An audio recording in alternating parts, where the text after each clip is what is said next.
have the upgraded version, or at least I have a pro version. Okay, this is looking good. This is looking good. This is all the fun stuff that the producers do behind the scenes that nobody realizes. The hurrying up and waiting, the knowing which link to click, Oh yeah. the troubleshooting. So as soon as we get this going live and shared everywhere, then I will have everyone start introducing themselves. Wow, we got quite a few people joining in here. This is great. Yay! All right. Okay, so now I can just mute that and share it to we'll share it to LinkedIn, and we'll share it to Facebook. I don't know if we can share it to Instagram. Instagram's weird. Um, so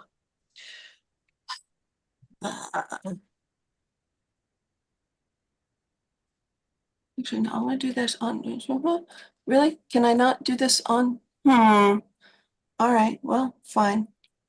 It's not gonna let me do it to the. That's okay. That's okay. Fine. Well, we got this. We got this. We'll just come over here and post it here. Uh, yeah, start a post. There we go. Come on. There we go.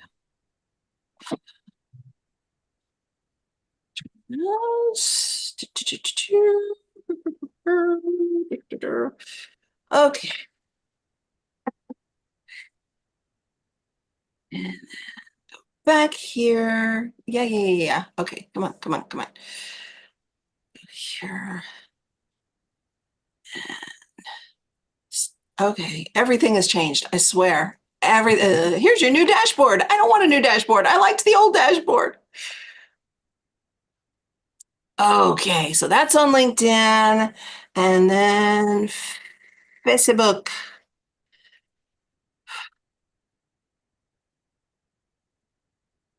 That on public. All right. Share that. I love it whenever Facebook goes, oh, hey, you're sharing this publicly. Would you like to share this to your pages as well? And you say yes. And then you want it to do that and it doesn't. Thought you loved me, Facebook. No, actually, I didn't. Facebook and I are in an abusive relationship.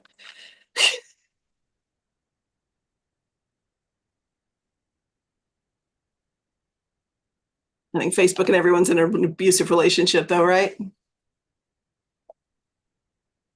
righty then. Just gotta cross all the T's and dot all the I's, or is it cross all the I's and spot all the T's?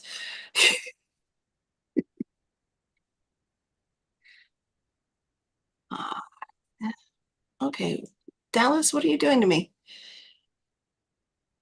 How is it that my Dallas dashboard does not look the same as my Austin dashboard? There we go. All right. I think I've got as much done as I possibly can. So, hi everybody, welcome. All right. Whoa. Okay, that looks really weird. My camera is suddenly very strange. Did you put like a cartoon effect or something? No, I did not. Wow, that is a terrible filter, whatever that is. That is really, really weird. Hang on, let me see if there's any way I can. I'll stop the video and restart it because it was fine a minute ago. Okay, well, I'm just gonna look about 80 years old. Fine. Not like I have an ego or anything. All right, so let's get started with introducing everyone. Hector, since you were the first to join up, let's tell us who you are and where you are and what you're doing. Hi, I am Hector in El Paso, Texas. Team leader and pretty much the entire crew I do all the filming and editing and stuff. I don't have a crew. All I do is use my friends as actors. We've got first place here in El Paso for the 2022 48-hour film project. Last year we didn't have one, and I'm pretty excited that they're bringing it back to El Paso this year. So of course, we got to compete in it. Absolutely. I'm really excited too. I'm hoping Karen can join us soon.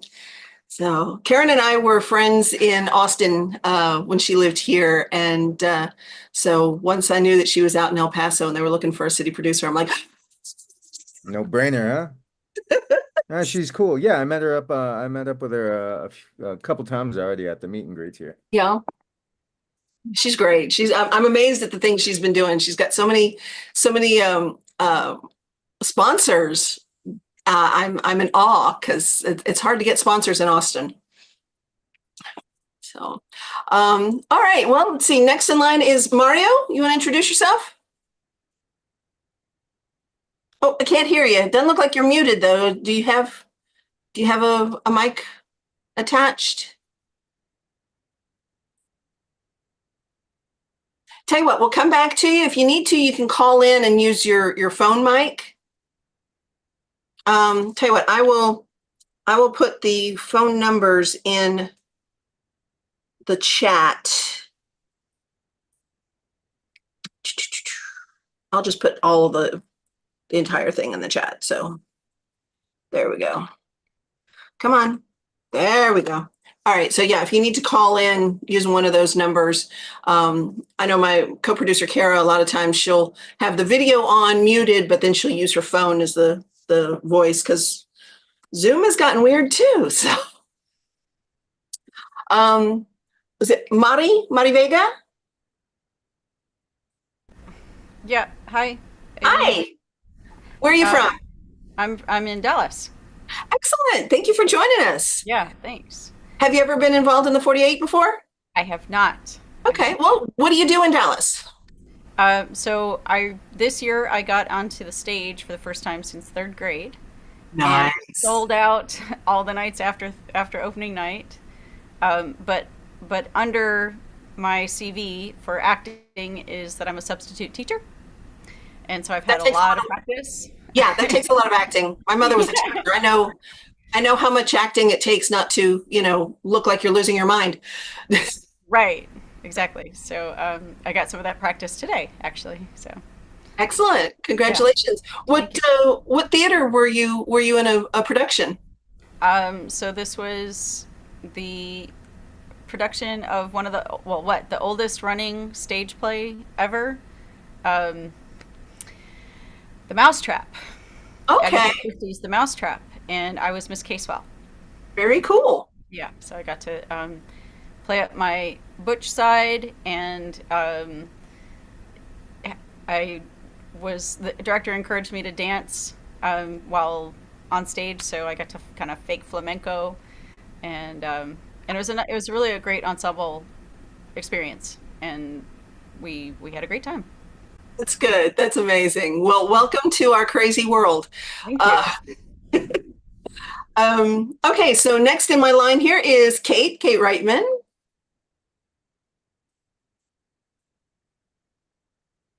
Ah, there we go. Hi. Hi, everybody. My name is Kate. I used to work with Elaine at the Austin Film Festival back in, when was it, 2022 or something like that? Something like that, yeah. And I do come down and help Elaine out with her stuff when she needs it. We've known each other for quite a few years now, and I'm very blessed to have met her. And what do you do in Austin? Right now, I am a assistant preschool teacher. Very cool. See, that takes a lot of work too. Yeah. Well, thank you for joining us, Kate. Is it Adrian? Hi, that's Hi. me. Hi. I live in San Antonio now, and let's see. So I am moving from literary writing to writing for a more general audience. I'm a professor. I teach literature, and I love it. I've got a couple of poetry books and lots of degrees, a BA, an MFA, a PhD. But and so I maybe have been doing that for about since 2009, so 15 years. Wow. Yes, and now just ready to move into something else. I love movies, and I have accomplished all the goals that I wanted to accomplish in terms of literature. So Very cool. yeah, Oh, well, welcome. Thanks for being here. thanks So, for being here. are you looking to get on a team for San Antonio? Yeah, I mean, I wasn't looking to do that, but I can totally, I can totally do that. Awesome. Sure. I have a screenplay that I've written, but just a first draft. So, Okay. Well, um, and you may not be familiar with the 48, but it's everything, all the creative work has to be done within 48 hours, including writing the script. oh, So, yeah, yeah. So if well, you're, so that's Stallone did that, right? When he wrote Rocky, didn't he write that in a weekend? I don't know, but it wouldn't surprise me. It's amazing the creativity that comes out of putting yourself under pressure, Mm-hmm. And that's one of the reasons that this was started was to give people a reason to stop saying yeah someday and just do it, and kind of give them permission to fail. Having permission to fail is a very powerful thing, because you can look at this and go, you know what, what's the worst that's going to happen? I don't get my film in. I don't submit the film. What have I learned from the experience? There's not like a huge amount of investment that you've lost in making the attempt. So it's okay if you fail because you're going to learn something from it. For sure. So, but yeah, I'm sure there are plenty of people in San Antonio who are looking for a writer. And also, writing is one of those things that you don't have to be on set to do. I was part of a film race. I actually got to be a participant for the first time since 2007. And I participated in the CC7D down in Corpus Christi, which is my hometown. And that was a 7-day film race. So things were a little more relaxed. And we had a team full of 48ers from Austin, San Antonio, even Wisconsin.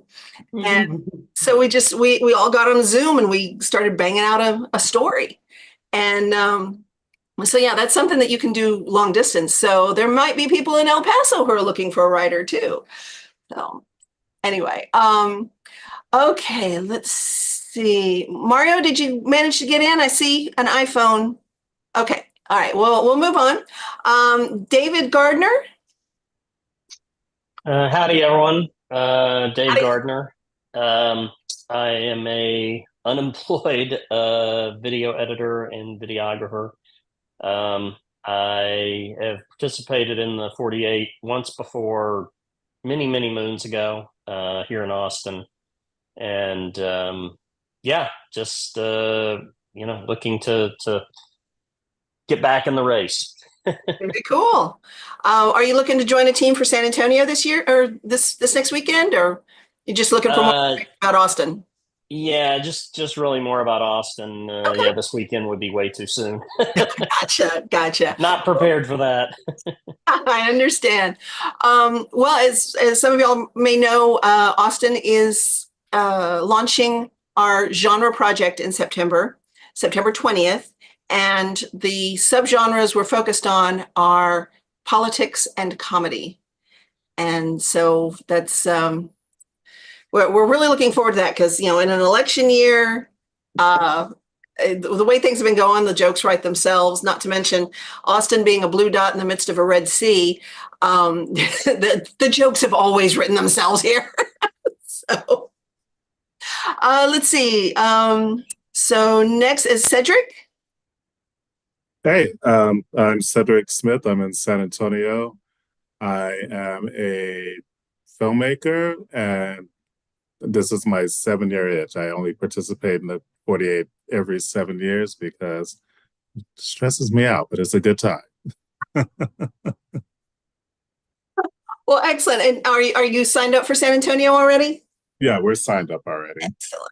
All right. Well, thank you for being here. Which team are you with? We're Team Well Chosen. Wild Chosen? Well Chosen. Well chosen. Okay. Yeah. Like that. All right. Well, thank you for being here. Responding to messages. Okay.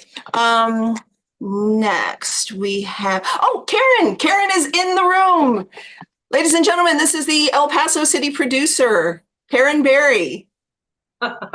Sorry, I'm late. That's okay.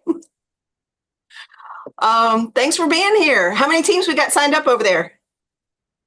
We have 13 teams right now. That's not bad for a first year city producer. That's pretty darn good. You know, I pushed and I pushed and I pushed, and it just I can't do anymore. So we're gonna go with the 13, I guess. I'm good with that. You will be amazed how many last minute teams sign up the day before or the day of. At least in my experience, that almost always happens.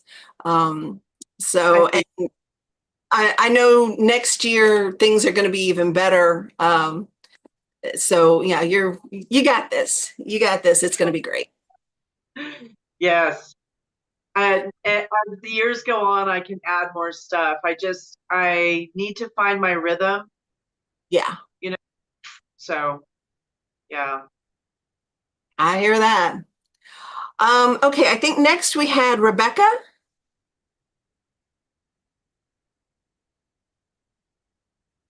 I'm here.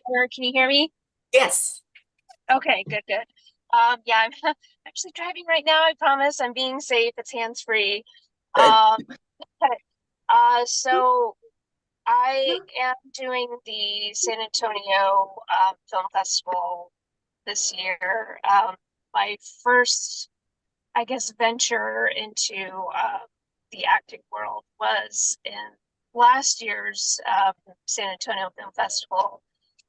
Yeah. And it was just kind of random how I got into it. I'm part of a Star Wars fan group, and Love that. one of the members posted that he needed some extras, and it happened to fall on my birthday, so I said, why not? Something different to do, something fun, and just kind of went from there. So yeah. Awesome. Okay, so now when you say the San Antonio Film Festival, is that the I mean San the 48 hour, sorry. Okay. Yes, Okay. sorry. No. It Yes. happens all the time. It took me years to learn how to say the Austin 48-hour film project instead of the Austin 48-hour film festival. Yes. So thank you for being here. Welcome. And did you say you're looking for people on your team, or you're looking to join a team? I am already on a team. Yes. You're on a team. Okay. Yes. And are they looking for anybody else? I believe so. I'm not 100% sure. Just got an update yesterday, but I don't know, where the director's kind of going in different directions. So Gotcha. but right now I think he's pretty good with actors. nervous, He might need some other people, but yeah. Yeah, going in different directions seems to be a theme in this business. Yeah. Yeah. Which is totally understandable. I mean, that's I guess he has a lot of ideas right now, so which is great. So yeah, we'll see what happens. I can definitely relate to that. Okay, Norma Jean, I think you were next. Okay, I came in a little late as well. I apologize. All right. Not typically like me, but I was helping someone with an audition, and I was playing Jennifer Coolidge. Oh, nice. Well, that's important work.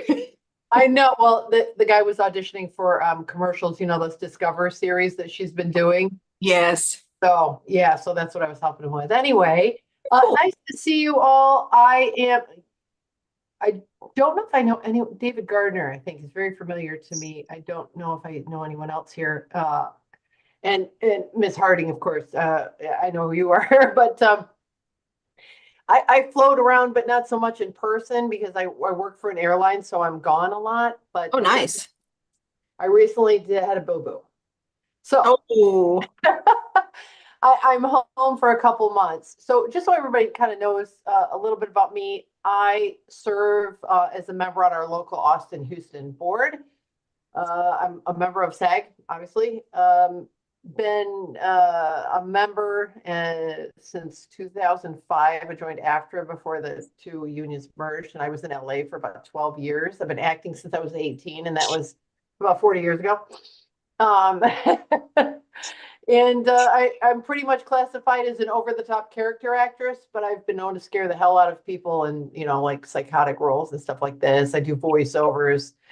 My latest film role was as Vera in Martin Scorsese's Killers of the Flower Moon. Ooh. I also co-star in a sci-fi podcast called Celeritas, and we won Best Fiction Script, podcast script at the AFF back in 22. And haven't done much since then because I've been flying all over the earth. But I love the whole 48-hour film festival idea, or film project, excuse me. Yeah, and I would love to act in any and everything, as long as it follows SAG guidelines, because of course I can't work any non-union. So if there was anything, that I was able to do, I'm willing to help, even if if it's outside of acting and it's behind the camera, I'm willing to help with anything. Right. I'd love to try my hand at being like a script supervisor too.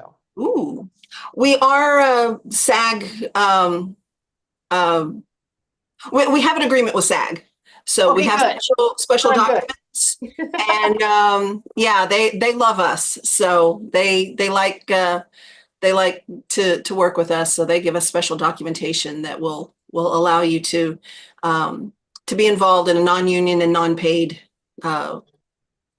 projects, because since it's a competition, no one's allowed to be paid, because that evens the, not that we don't think people should be paid, people should definitely be paid, but for a competition, it evens the playing field between the amateurs and the pros. There's a special paper they got to fill out. Yes. Great thing to keep in mind. Yeah. Something I'm going to push for on my page that SAG is accepting. That's awesome. Yeah. It's huge. Well, that's great to hear. I'm very limited in the stuff I hear because, I'm just a board member. I'm not, any of the leadership, right? So if that came across my desk, I missed it. But I'm very excited to be here, excited to participate. If anyone wants to use this space, I'm all yours. Excellent.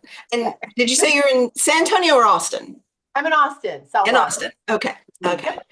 All right. Terrific. And Marla, there you are. Why don't you introduce yourself? Well, my name is Marla. I am what did we decide? 1648s that we've done. So Allie and I go way, way back, and I've done San Antonio, and I've been producer, I've been actor, I've been the crafty, and what I love most about it, and I want to get parents information, is the networking, the connection, the family that we make. Yeah. Absolutely. I don't usually post on my page when I'm on a team because people are very threatened by me and my daughter, because we tend to rake in some awards or whatever. Mm-hmm. But we're actually on M&M this year. Okay, Team M&M? For San Antonio? Excellent. And we're very excited. So that being said, I'm going to pass it over to Samantha. No, I don't want to. Hi, Sam. I'm Samantha. Hi. Hello. I don't want to. I'm just an actor. I'm really not. She's not just an actor. I'm not important, I promise you. She's not just She's an excellent actress, okay? Yeah, she has about 14 years of acting. She's been on a lot of pirates. She's on some major things that we can't discuss because of NDA. But we're just really happy to be here. And was it Andrea or Adrian? Adrian, I want to get together with you. Maybe Ellie can put us together in something.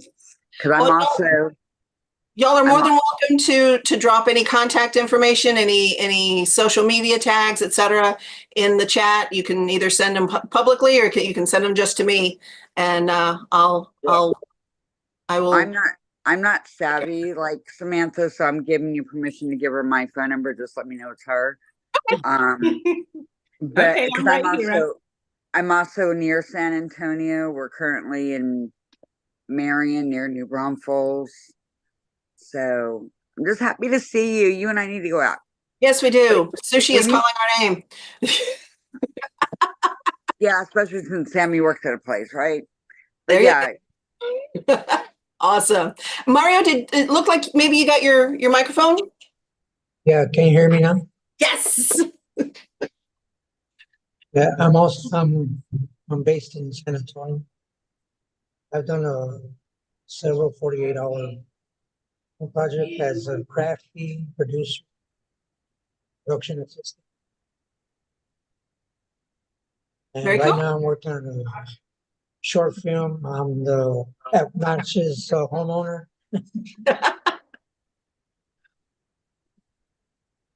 Awesome. Are you on a team for San Antonio? No, Okay, I'm looking for a team. You're looking for a team? All right, good to know. Okay. Let's see. I know we had a few more people. Island, you want to introduce yourself? I know y'all are looking for team members.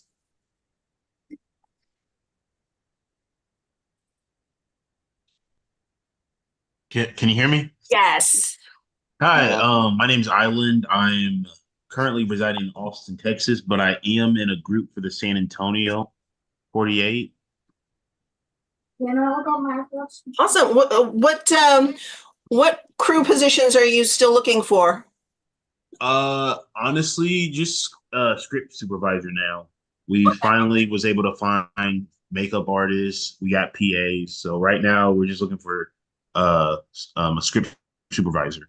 All right. Well, we got Adrian and then Norma Jean. Isn't that something you said you were interested in doing? Script supervising?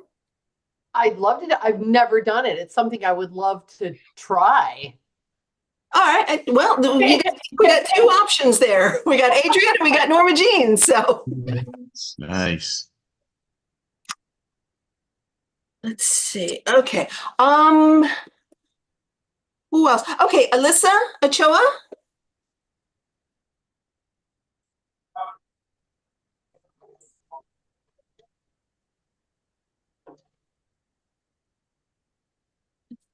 There we go.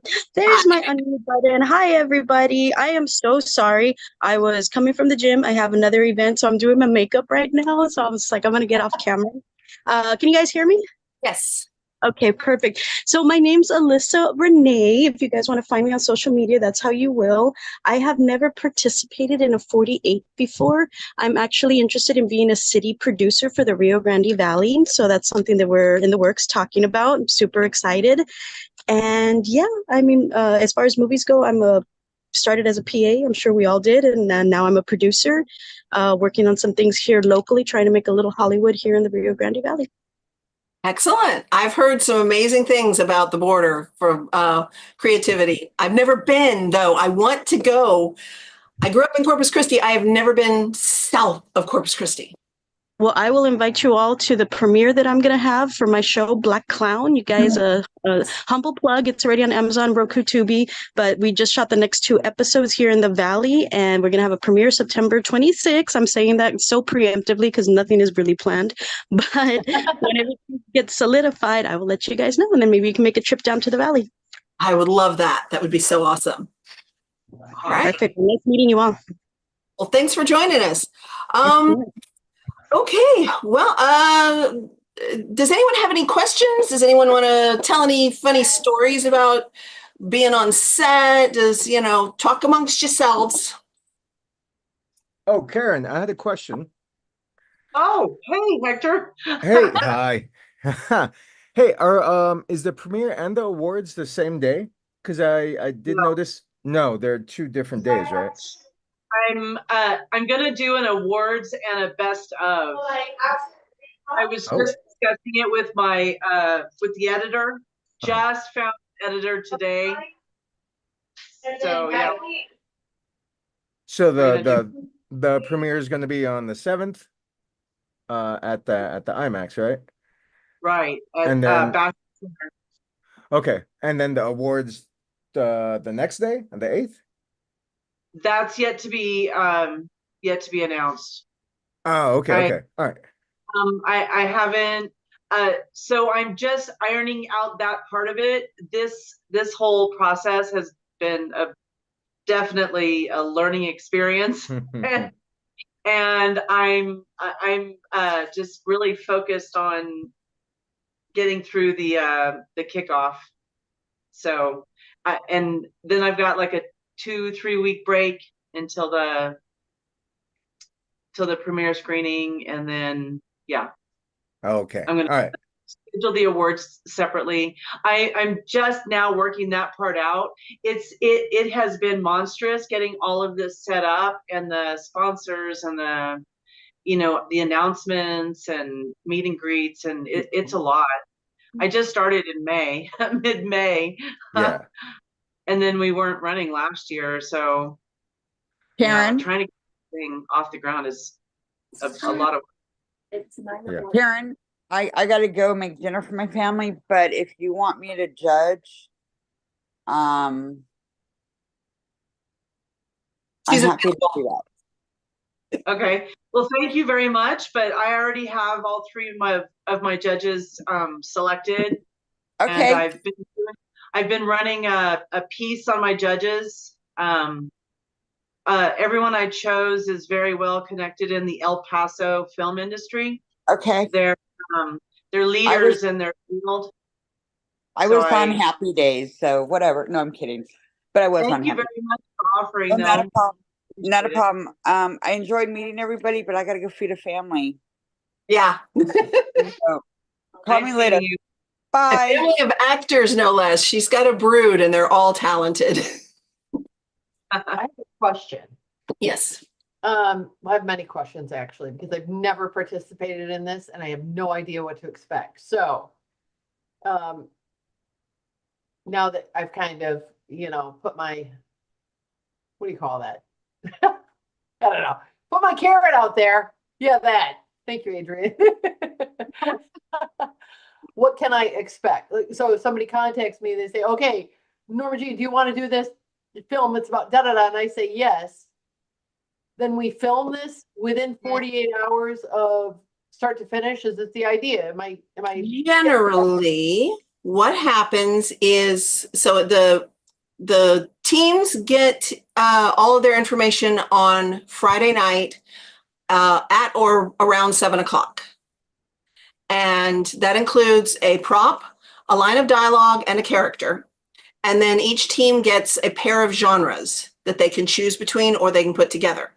So in a typical 48, it's a mixed bag of genres. So you could get like buddy film and horror, or you could get like drama and musical Western or something like that, Wow. Yeah.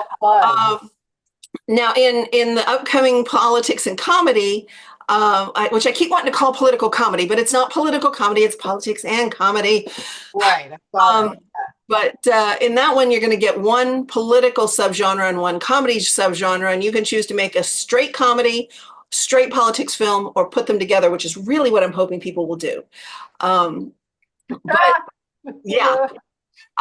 So what usually happens is Friday night is spent writing, and then Saturday is spent filming, and then Sunday is spent on post-production. And the film is supposed to be turned in via an online upload by 7:30 p.m.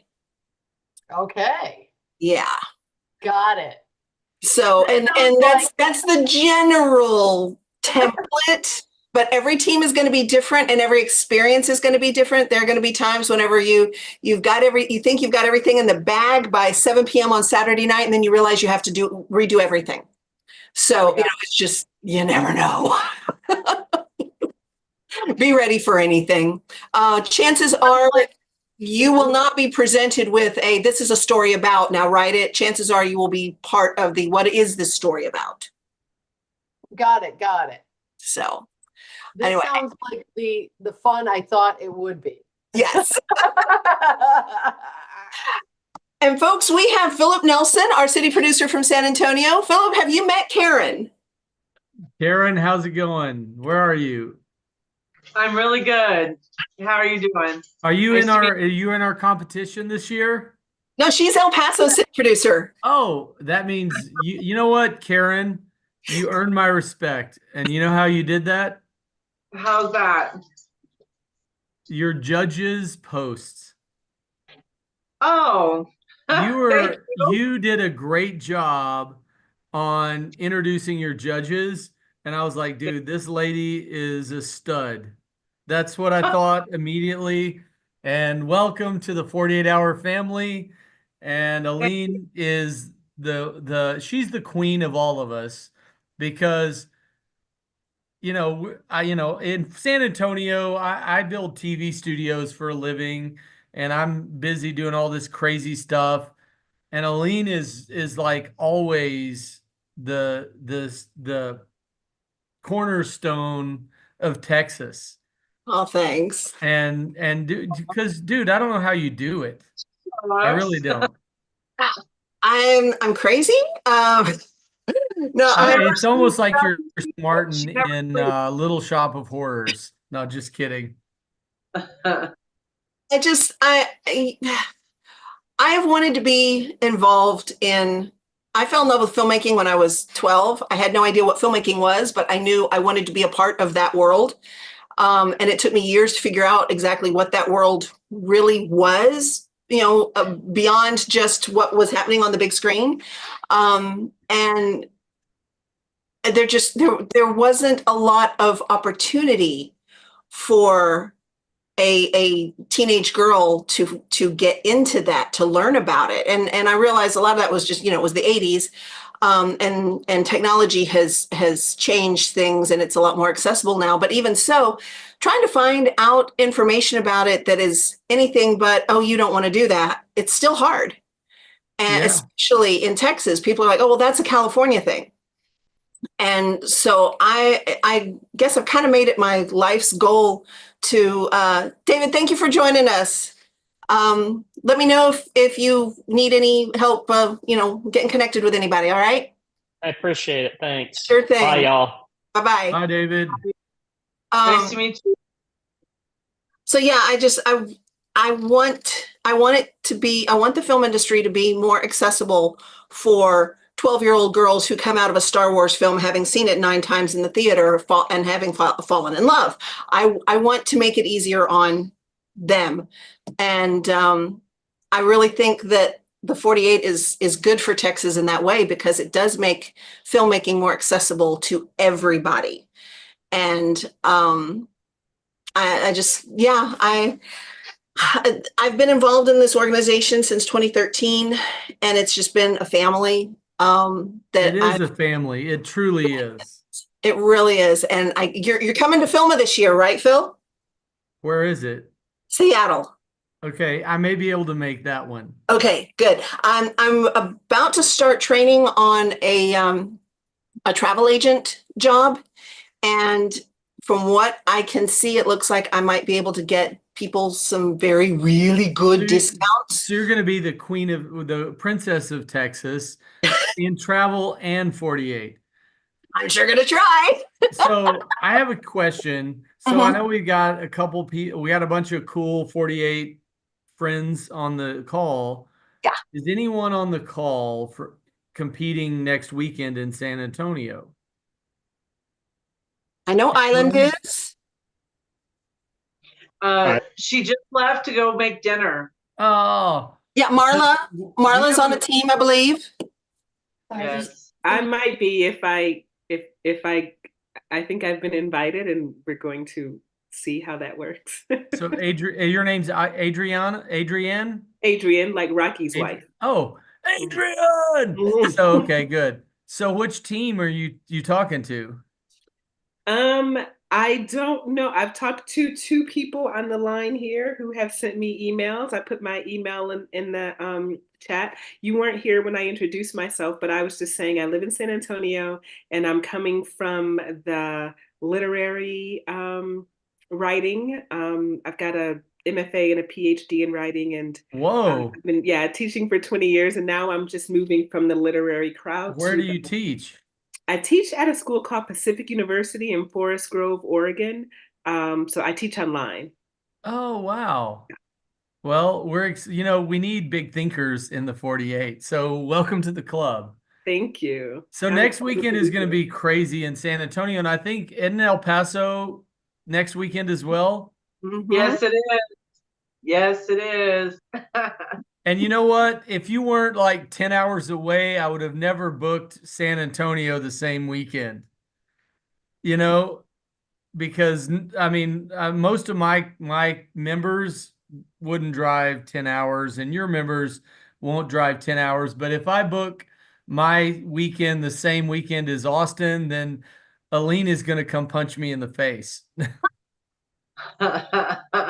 Well, we would both suffer for that. We would. And that's all I'm gonna so, say about but that. El Paso, I mean, it's y'all, Texas is like a European country. Like a few of them.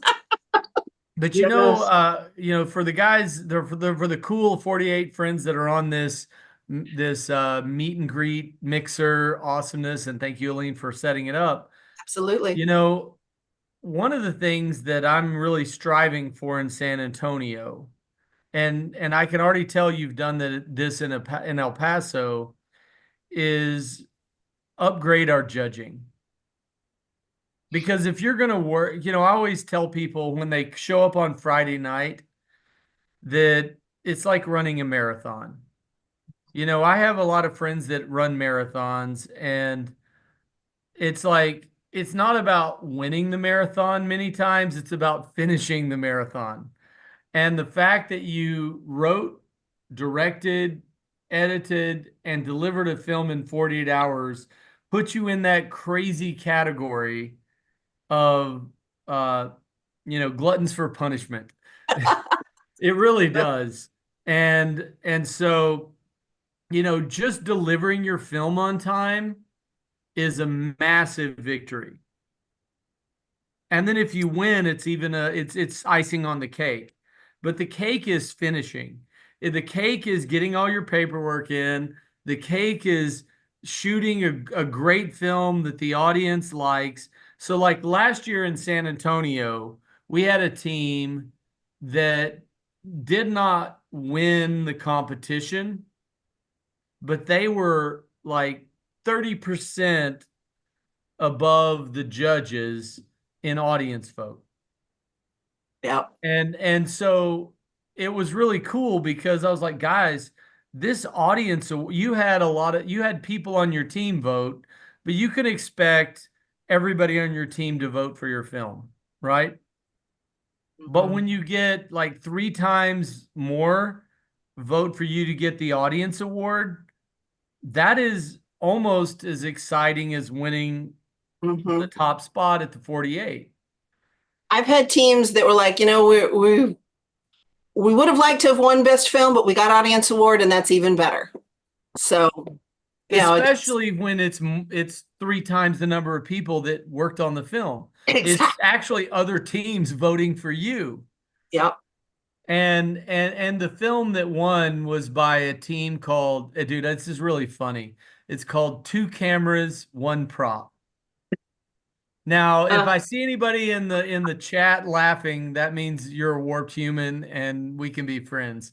But they were called 2 Cameras, 1 Prop, and they did this really funny film. And they delivered late. So they missed the judging cutoff. Mm-hmm. But they still won the audience award. And so that's also a reason why it's so important. Even if you miss that spur of the moment, last minute submission, still submit a good film because you're going to be in the audience awards. And in my opinion, the audience award is is just as good as the judges award. Mhm. Because there's films, I've had multiple years here in San Antonio where there was films that were delivered late that would have won. Yeah.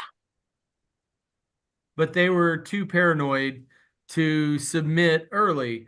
You know, one of the things I tell my teams in San Antonio during our kickoff is the minute you have a rough cut ready, submit it. And then keep refining it and uploading new versions. You can upload as many versions as you want. Yep. But the only ones that will be judged are the ones that met the delivery deadline.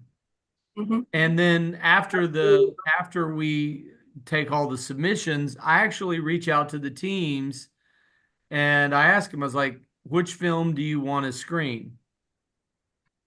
We're only submitting the one that made the deadline to the judges, but we can screen whichever version you want. Dude, are you pouring whiskey, Aline? No, coffee. Well, I'm drinking whiskey, so cheers to all you guys.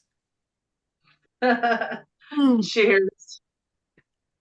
We love the 48. The 48 really does bring people together. And, you know, one of the things you guys mentioned earlier was when Aline was talking about being a 12-year-old girl that wanted to get into film.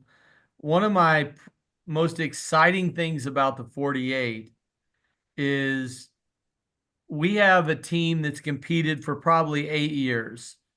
And it was a family. It was a dad and all of his kids. And every year for the 48, all the kids come home to San Antonio. They leave wherever they're living. And they started when they were actually little kids, but they've continued it until they're adults. And it's like a family experience. We have another team. I had a lady send me a message, and she was like, "What's the minimum age requirement for the 48?" And I said, there is no minimum age requirement, but be appropriate, you know? Baby in Dallas. What? Baby in one of our films in Dallas last year. Oh my gosh, that's great. and it was cool because she's like, yeah, I'm a mom and my daughter really wants to get into film and I want to support this. So I'm going to build a team and I'll be the team lead, but all the kids are, you know, and it's next weekend and I cannot wait to see what they do because not everybody has the same cameras. Not everybody has an A1 audio person with great boom mics and, you know, but these kids are coming together to make something cool. And to me, those are some of my favorites because it's back to what you said, Aline, that it's about empowering people to just do something. Mm-hmm. Because so many people sit around talking about the film they're going to make. They talk about the record they're going to record. They talk about the video they're going to shoot. And they never do it. Yeah. But at the 48, you show up on Friday, you get your genre, you get your character, you get your prop, you get your line of dialogue, and you have 48 hours to just send something in. And it is magical. It Absolutely. Really is. So I wish more San Antonio people were on this call. We had a few. Let's see. Mario, did you say you're on a team or you're looking for a team? Mario's muted. Okay. He's Mario? a man of mystery. He's a man of mystery, and he's muted. No, he wrote it in the chat. He wrote that he's team in San Antonio. Okay, so yeah, he's in San Antonio and looking. Mari Vega is in Dallas. Okay, Mari, just yeah, thanks, and keep in touch with me if you want to get in contact with anybody, and I'm happy to help you do that. So Mario, I'm going to ask you, what do you do on the team? What's your role? I'm watching the chat with bated breath, waiting for Mario's comment. Because I do have teams that tell me we're looking for this, we're looking for that. And I would love to link you up with a team. Because it really is about community. I mean, every team is their own little micro community, but the whole 48 community, we all just build each other up. We celebrate hard work. Okay. Rebecca, I did SA 48 last year. Rebecca, which team were you on? Dude, it's so slow in chat. I was with like Aaron and Eric. Oh, were you and on two props, one cup? Was that what it was called? It's terrible that I can't even remember. It was Yes. like the murder mystery kind of Yes. within the brothel. Yeah. Oh, well, you should, dude, I'm going to give out my email address. I'm just going to say it. And if anybody needs a team, you can let me know. And I will, so two props, one cup is back in. Yeah, and Aaron contacted me, but he contacted me late, and so I had already joined a team.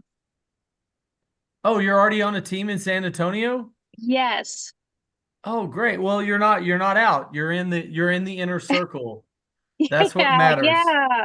I wish I had known he was doing something again, but like I said, he contacted me about a week after I had already joined a team. We've had actors be on more than one team in one weekend. Have you really? Wow. It's not, I mean, it's rare that it works out that you can do it, but occasionally it works. Yeah. You can do it, you know? Anyone that is an actor on more than one team is a glutton for punishment. I have a question. Be a dentist. You'll be. I have a question regarding that. Yeah. So as like, because I was actually going to ask that very same question. Can an actor it's not like cheating or anything for an actor to be in multiple projects? Have you ever had, obviously for the most part, I mean, everyone's filming all day Saturday. So is it like are they like in a main character in one film and then just have like a small minor cameo role in another one? Or are they literally main characters in both films? It kind of depends on each team's schedule. In the case of this actress that I'm talking about, I may see if I can invite her to this. I believe she was in one film like early in the morning, and then by the afternoon, the second team was going, "Hey, are you still available? We could use you." And she's like, "You know what? Why not? I'm done with the first one." So she had a fairly significant role in each. So I'm going to send her a message real quick. That's pretty cool, but could also be like stressful. Oh, dude, stressful is an understatement because you're learning lines for two films. You're doing a different portrayal in two films. It's pretty tasking on an actor. It really is. But if you are a masochist, then go for it. Hey, how many teams does San Antonio have this year? I blocked it at 24 originally, but we had a lot of teams that were like on a waiting list. And my view is a lot of you guys don't know this. If you have a certain number of teams, it's one price. But if it goes over a limit, it's double. And I lose money every year on the San Antonio 48. I probably spend about $3,000 of my own money on it, because we're building. And so I locked it at 24 this year, but we had so many teams that were interested. I was like, okay, fine. Let's just expand it. I'll spend more money and it'll be fine. So I think we're right now at like 27 or 28 teams. Cool. So will there be 3 screenings, group A, B, and C?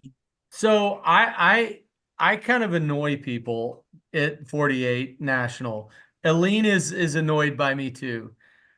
I have a weird view on things. And my view is I want every team to see every film. Because audience awards, when every audience member sees every film, actually mean more, in my opinion. So in the past few years, I've done only one screening group. And it's like 3 hours long, and it may not be the best idea because I'm like the only one doing it that way. And National's like, why are you doing that? You're an idiot.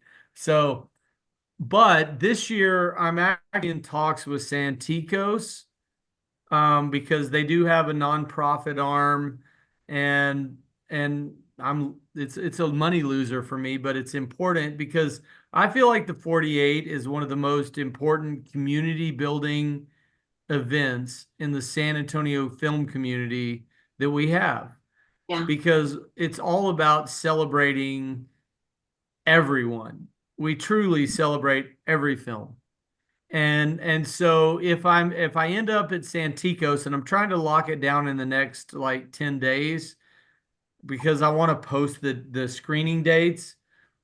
We normally do it at the Brick, which is, and if you're in San Antonio, there's an arts area in San Antonio called the Blue Star Arts Complex, and there's an event venue called the Brick, and they're awesome, and they like help me with pricing on the venue, because like I tried to do it last year at Alamo Draft House. And their price was over $10,000 out of pocket. I can lose a couple grand and I'm okay, but I can't lose 10. I can't, well, I don't want to lose. It's not lose, it's invest. We're investing in the community.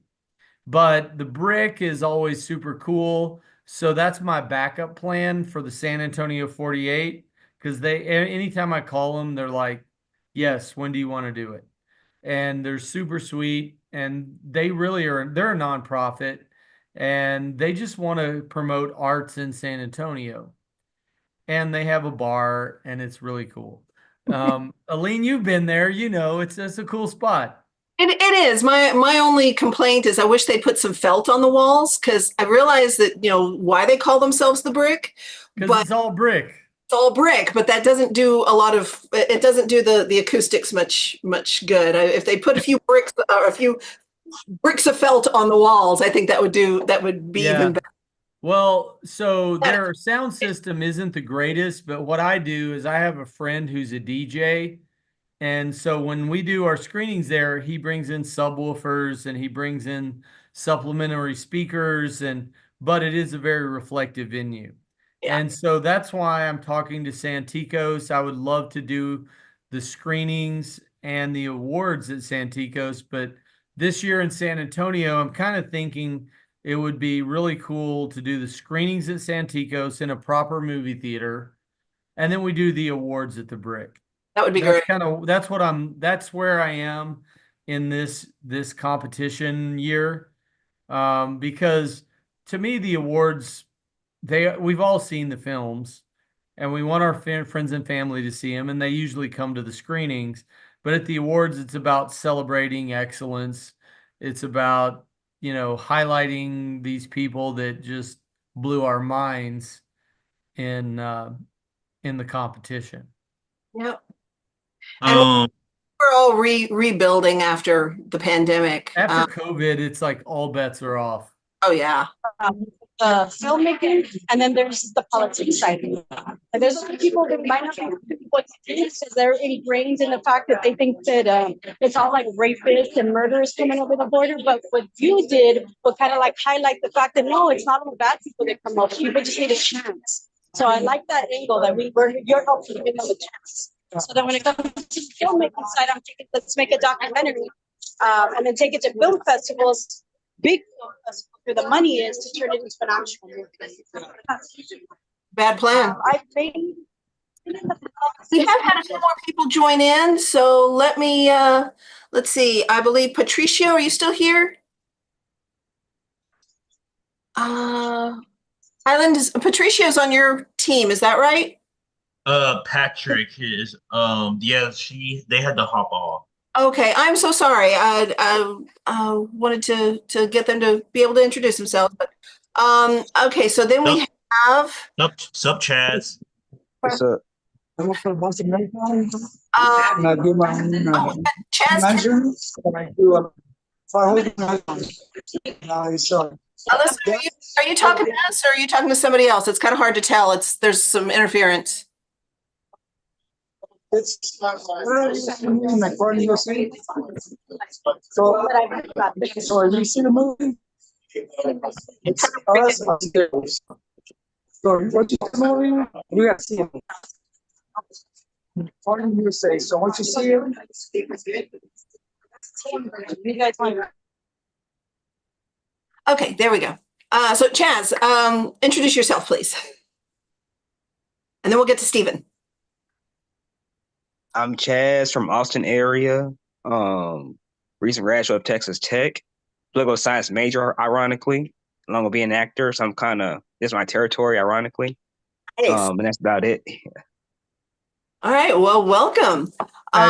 So Chaz, have you competed in a 48 before? 2 years ago, yes. Which city? Austin. Oh, very good. Aline gives you a giant heart. Absolutely. Welcome back. And yes, this year is this genre project is definitely made for you. I would love to get in touch with somebody in the Lubbock area, actually, because I think Lubbock would be a terrific territory for a 48. I know the city is interested in helping out. They just haven't been able to find somebody who. Which part of the city? Which part of the city is willing to help out? Well, somebody I talked to at a film friendly forum last year. So, not every city has an actual film commission, but they've got like visitors and bureaus that take on that role. And so, I talked to her and she said that. So, I'm going to tell you a secret. City of Lubbock is one of my clients. Oh, really? And the lady that runs public affairs for the city is a client and friend. So I'm happy to make an introduction to see if we could pull something off in Lubbock. Well, we'll have to talk sometime after the meeting. Yeah. So, I would love. Oh, yeah. I would love to put our heads together on a lot of things. Oh yeah, I have a question. I heard something about possibly having one for Waco, I believe. I have Waco has recently gotten on my radar, and I'm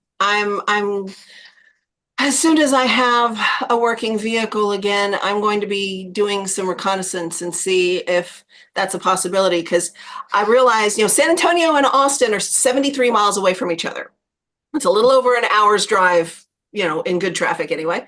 And Waco is 90 miles from Austin and 90 miles from Dallas. And if that's further than San Antonio. So if San Antonio and Austin can each have one, I don't see why Waco couldn't too. And apparently there's a lot of people from Austin that are moving out to that area because Austin's getting really stupid expensive. So I'm going to be looking into that. And I've also heard that Texas A&M, of all places, has an LED wall. They have a really good media communications program. They're really building that up.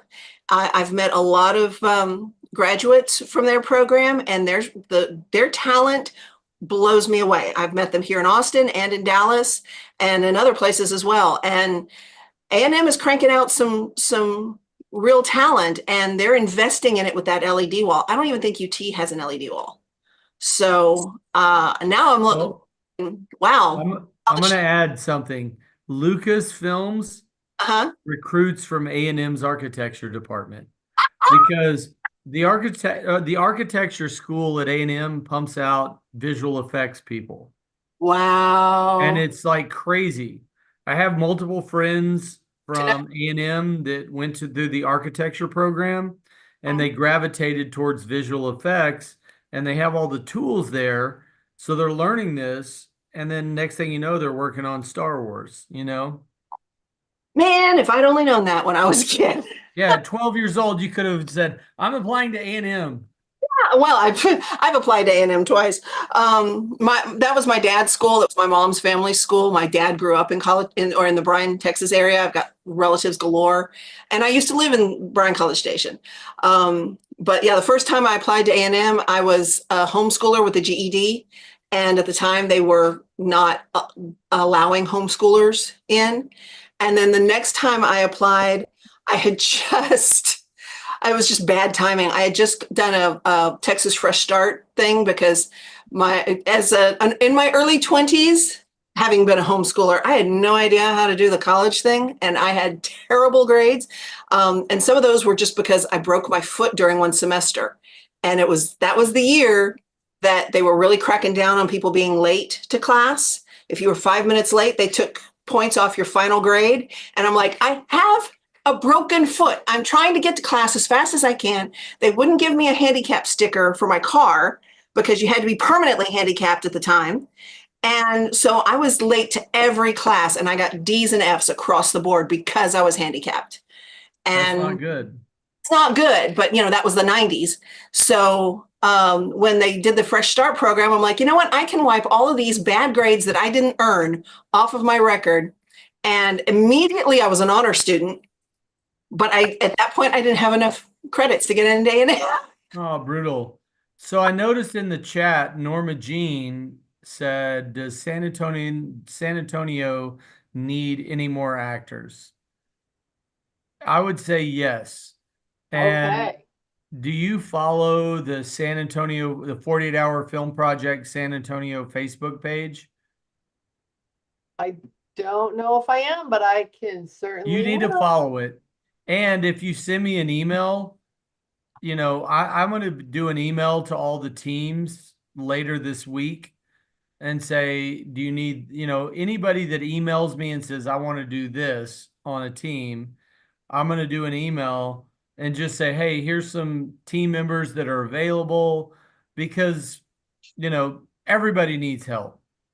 Right. And I would love to help link you up with the team. Well, So my thank email you. address, I'm going to put it in the chat. Hold on. Yeah, go ahead and do that. This is my email address. So I gave my introduction before you came on. I live in Yes. Austin, but I'm I a can certainly slacker. help out in San Antonio, and I've never participated in a 48. So I'm very, very excited to see what this is all about and just go for broke here. It's really about people who are gluttons for punishment. Yeah. And want to run a marathon in film. It really is. I love it because it is tough to do. It is so hard to do. And just writing, directing, shooting, editing, and delivering a short film in 48 hours is painful. Oh, I bet. But the best teams do it in groups. So one of the Right. teams that I was talking to, they were telling me their plans for this year. And they're like, we're going to send these two people to the kickoff and get our genre, character, prop, and line of dialogue. And I'm going to sleep. And then they're going to write the script. Then I'm going to wake up at 4 a.m. and I'm going to, start looking at, once the script is done, it's really about planning, and having a diverse team that has a good plan because it's hard to finish in 48 hours. Yep. It really is. Yeah. But send me an email. I put my email in chat. Philip@nelcomedia.net, 1L in Philip. And got it. And I'm going to send a blast saying who needs team members, and who knows. I think a lot of people need help. Yeah, okay, well, Everybody let me goes tell you in this. understaffed. Everybody goes into the 48-hour film project understaffed, in my opinion. And it's always I better want to not need than need and not have. So And there's something I want to throw out. You'll have like a lot of times, I'm pretty sure every group has this situation where you'll get people and then they'll like drop out like last minute.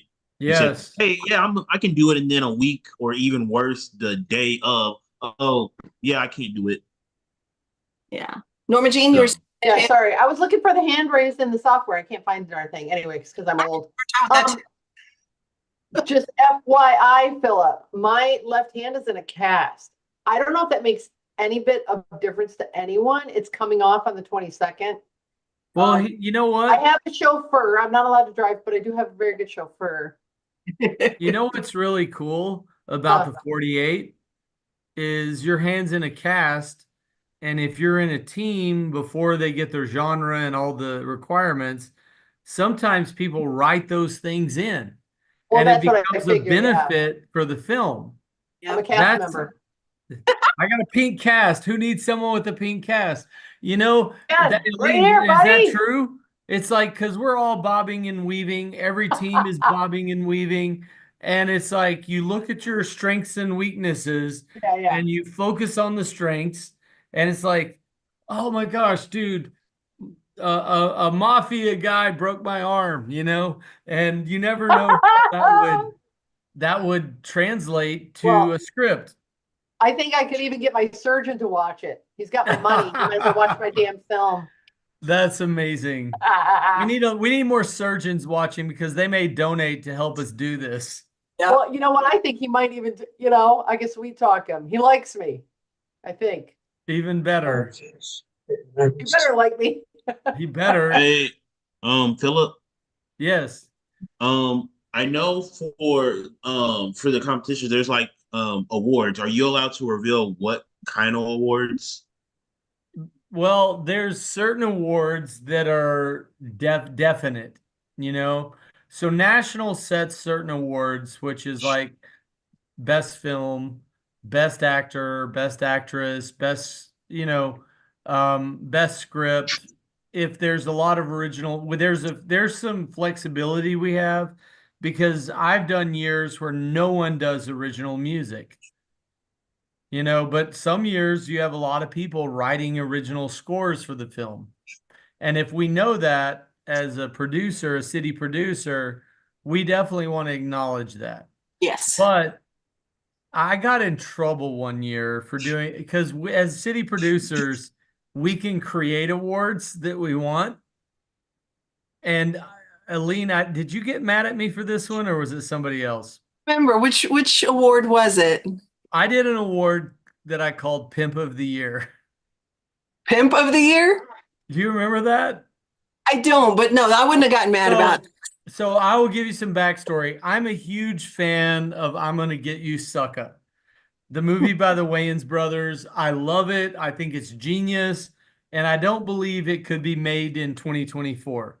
That movie would never get a green light from any studio to be in a theater with a major studio label because the Wayans brothers do whatever they want to do and they will offend everyone. It's kind of like Blazing Saddles, you know? And so we had a team one year that all weekend long, their social media was filled with behind the scenes. They were posting pictures, they were posting videos, and I thought it would be funny to do a Pimp of the Year award because they were hyping what they were doing like nobody's business. It was amazing.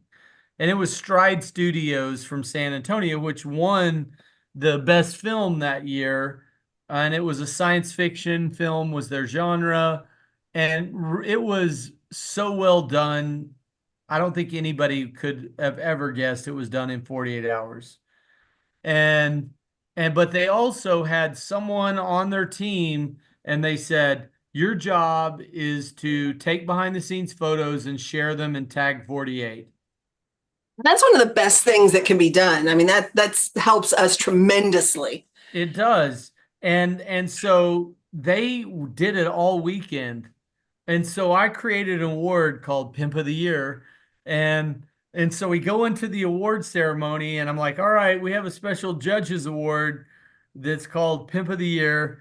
And I got so many complaints from people. They were mad, saying that's disrespectful. And I'm like, I'm so sorry. If you're a fan of the Wayans brothers, you would not be offended, but I apologize that you were offended. So the awards that we always do is to go back. I'm ADD, so I apologize. It's squirrel. The awards that I always do, and Aline, you can comment on the awards you always do. We always do best picture. We do best screenplay. We do best actor, best actress. And once it gets beyond that, it depends on what the teams are delivering. Because no matter what, you always have a best actor, actress, you have a best screenplay, you always have a best film. But not everybody does the best screenplay or best score. Not everybody does visual effects and special effects. So once you get beyond those top 4, it depends on what's submitted. But our goal is, if somebody does something that's notable, we want to recognize it. Absolutely. One of the things, so what we do is, of course, we do the top 3, best film, runners up, etc. And then we do best writing, directing, cinematography, and editing. Those are considered mandatory. Yeah, okay, you're right. I do those too. The acting here in Austin, since, it's Austin, and there's been more of a push to, locally anyway, to distance ourselves from gendered topics, etc. We stopped doing best actor and actress. We started doing best dramatic and comedic performance. And so far that's been very well received. People that. And then, acting ensemble, set design, sound design, graphics and titling, costuming, stunts and choreography. We try to we have about 20 some odd different awards that we try to something that everyone can be recognized for, because the awards, like Philip said, it's icing on the cake. It is not what this is about at all. It's about finding out what you can do, finding out, can you finish? And if you can't finish, what did you learn from the experience so that you can finish next time? What can you I will add one thing, Aline. If you can't finish by the deadline, then go for the audience award. Yeah. Just deliver something amazing that everybody in that theater is like, if they had delivered on time, they would be going to Filmapalooza. Right. And so that's what I try to really convey to people is, one, rough cuts, upload them. Have somebody assigned to just be uploading, because you don't want to miss the deadline. But if you do, then win an audience award. Just finish something great and have a great demo piece that you can do other things with. Absolutely. Okay, so we've got a couple more people who have joined in. Damon Brown, you want to introduce yourself? Hi, I'm Damon Brown. I've been working in the 48 system for the last 5 years. I met Elaine at Filmapalooza Los Angeles. Absolutely. Yeah, I have a team that's forming that wants to compete in Texas, but I haven't actually competed in Texas yet. I was in LinkedIn, saw you guys were live, so I just came in here to introduce myself. If anyone is interested in needing support, I do voice acting, editing, and graphics. Excellent. Where are you based? Where are you? Little Rock. Yeah, Little Rock in LA. Yeah. Little Rock, Arkansas? Yeah. Dude, I lived in Little Rock as a kid, so gotta respect those crazy Little Rock people. Oh yeah. Oh yeah. Adrian, thank you so much for joining us. If I can help you make any connections, please let me know. Oh, I think, okay, she must have already left. Okay, Damon, thank you for sharing this. It was really good seeing you again. Okay, and then Stephen Teeter. Stephen is the team lead for our first politics and comedy registered team. So Yeah, So, I- so that means they're going to be completely politically correct, right? No, just Yeah. kidding. Oh, not? Or you're going to offend everyone. This is one extreme or the other, right? We've got both types on the team, so it'll be Excellent. a debate the whole 2 days. That means it won't be boring, right? Yeah. Hey, Steven, are you currently looking for actors and crew members, or do you already have your team assembled? I am gonna be honest, we said we weren't gonna do another 48, and I secretly signed up behind the rest of my team's back. So we are always looking for more people. And I like every year we've had a different team because we kind of just get whoever is available and whoever wants to stick around with our group. Yeah, let me write down everyone's contacts So, actually. Steven, where are you, Austin?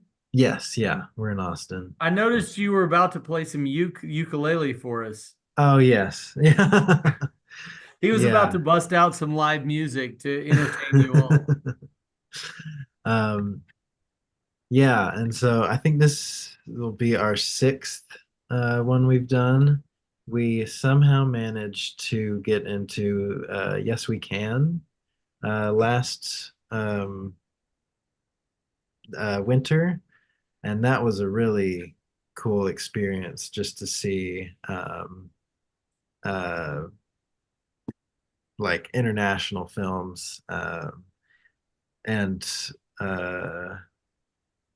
yeah, so that's kind of the experience I've had. Let me just copy everyone's. Very cool. I'm checking out your page, and you were in a Johnny Fest. Yes, yeah, we couldn't get into any film festivals, so we ran our own. That's awesome, and I love all the different logos. Yes, yeah, just I am actually studying graphic design, not film, so that's kind of become more my expertise at this point. But I always kind of wanted to bring it back to film, like go out and then because there's so much graphic design in film as well. I've noticed there's this one thing in common in any of the visual arts, like if you have an eye for symmetry, for just if you have an eye for art, it translates to graphic design, photography, videography, sculpting, whatever. And it's not necessarily something. I mean, I guess you can learn it, but you have to be exposed to it a lot. And from my experience, it seems like it's mostly innate or something you learn very, very young. So if you have it, that's a plus. Yeah, I was thinking just what you were talking about earlier about planning. It really we do the opposite. We have so little planned, and I think that's been our downfall a few times. What do you mean by so little plans? Our general plan is usually we sit down and talk about what we want to do Friday night. We sleep the entire night Friday. We shoot Saturday, and then we plan to edit Sunday. That's our big plans. And so usually we've been pretty good at not being too ambitious about like we have one location on Saturday, we're able to get everything done, and then we just edit on Sunday. But last time we got really ambitious and we weren't done shooting by the end of Saturday. Oh no.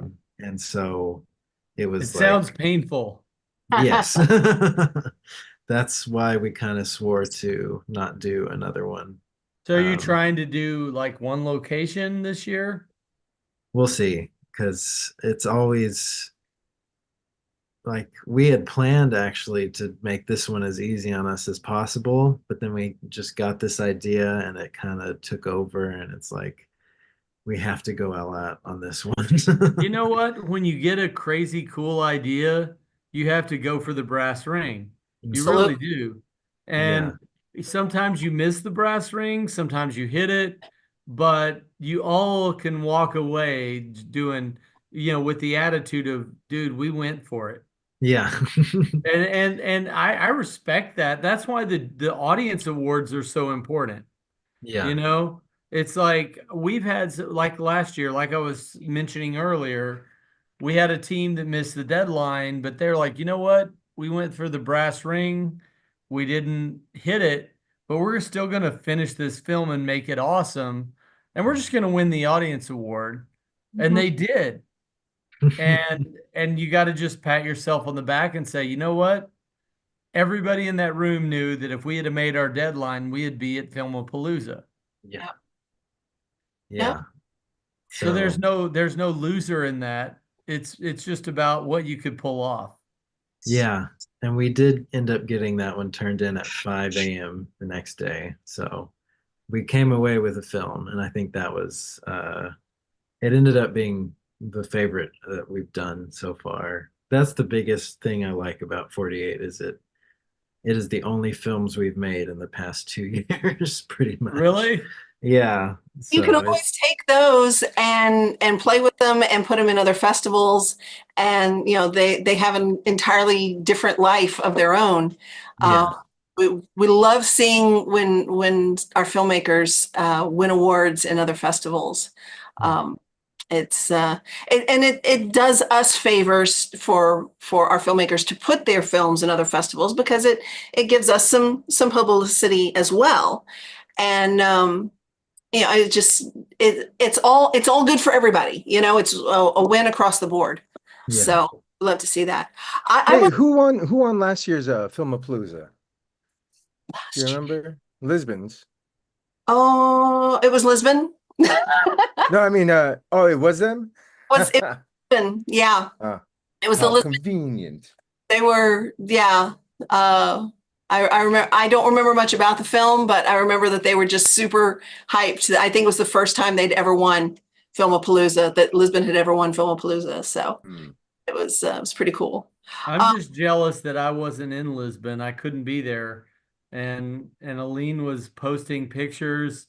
No, and I was saw like, that. Looked dude, I great. feel like an asshole because I couldn't be there. Awesome. It was also difficult. Lisbon is not really handicap compliant, and my knees and ankles were just killing me. So I didn't actually. You know what? It didn't seem to stop you much. From your posts, I think you adapted well. Oh, thank you. You were an unstoppable force in Lisbon. I try not to let things stop me much, but I've noticed. Thanks. I do want to introduce. We've got someone new who's joined the call. Heidi is Heidi. I'll let you introduce yourself. Oh, the pressure. Oh, hi. I'm so glad that I got invited to join. My name's Heidi. I'm the co-founder for the Corpus Christi 7-Day Film Project. We've been doing it since 2007. We are in the middle of, I'm sure all of the 48 planners know, the grueling time between the movies are turned in and now you've got to deliver a screening and award ceremony to your filmmakers. So today is our standing event committee meeting, and yeah, it's been great. We had 36 teams sign up, 33 films turned in. It was interesting. One filmmaker, he didn't do the elements, he didn't do any of the rules. He just wanted to make a film and get feedback. So he was disqualified. That would have been the first year we had 0 DQs. That would have been really cool. But so we're showing 32 films on September 1st at Alamo Drafthouse. And what we do is we show all the films in one day. It's a button-a-thon, as we call it. And then we do an award ceremony immediately following.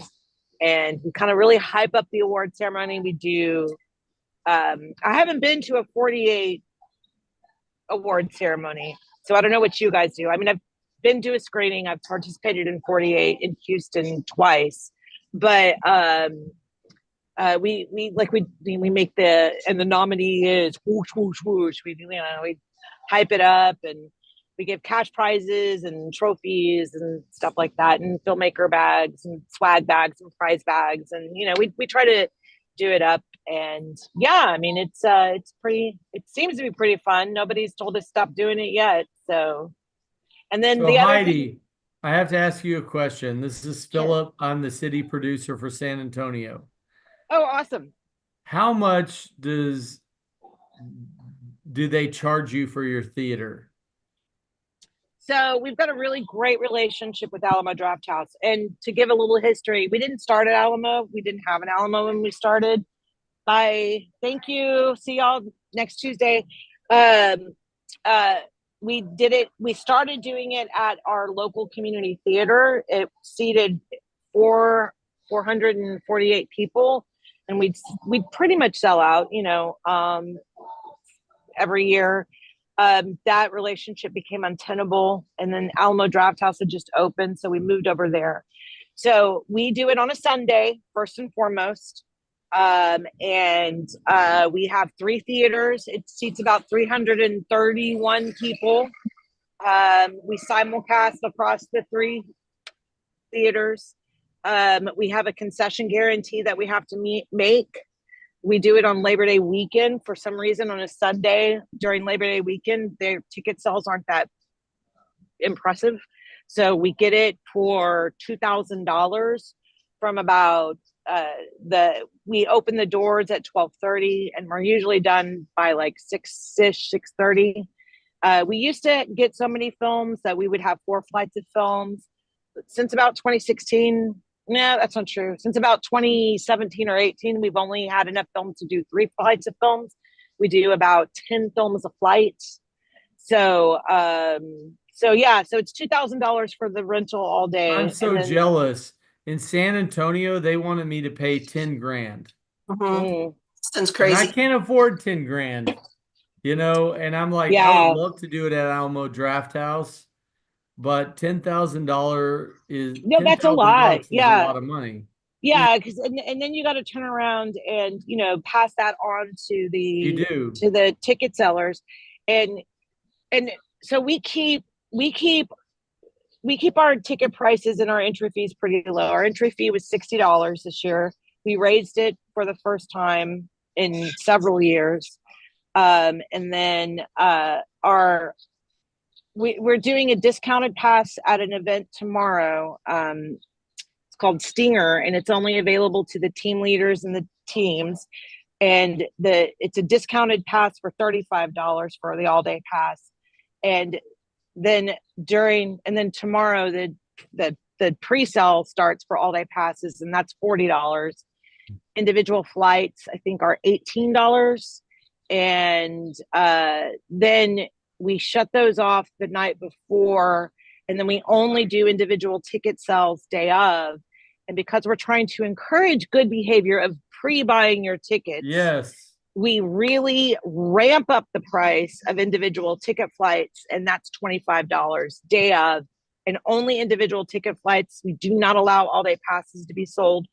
We're kind of psychopaths about like audience award voting and audience award token. Like once the film starts, even if you bought an all-day pass, you do not get a final token because you haven't seen all the films. Once the flight starts, you don't get an audience award ballot because you haven't seen all the films.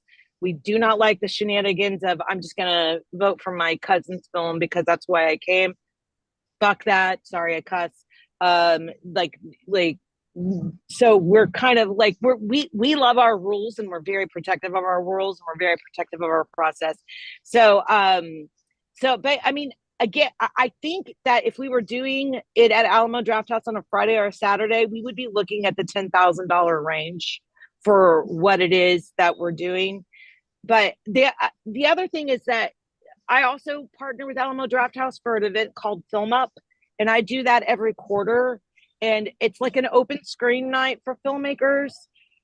So just like a comedian or a musician needs an open mic night, filmmakers need that for their works in progress. And also just another way to like keep the film community connected throughout the year. So on that, I mean, I think that I'm just really lucky to live in a town where we're hungry for this kind of stuff.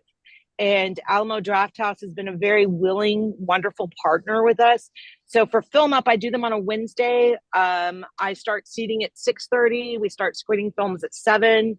I'm usually done by like 9:30. And they used to charge me $500 for an 80-seat theater with an $800 concession guarantee. So when I was hosting it, I was on the hook. I had to pay the rental. I passed the hat. I never got more than like the most I ever made was $250. So I was like on the hook every quarter for $500. The concession guarantee was always made, but eventually that's got to be too much. And so now what Alamo Drafthouse has done, which I'm really grateful for, is they're selling the tickets for me, and they can, as long as they're selling the tickets, they can promote it. They can, and they can take the loss. They're also being able to screen and get their concessions and not having to pay Disney for the distribution for, Despicable Me 3. So I'm giving them free content. So it's like a win-win kind of a situation. So I'm really, really lucky.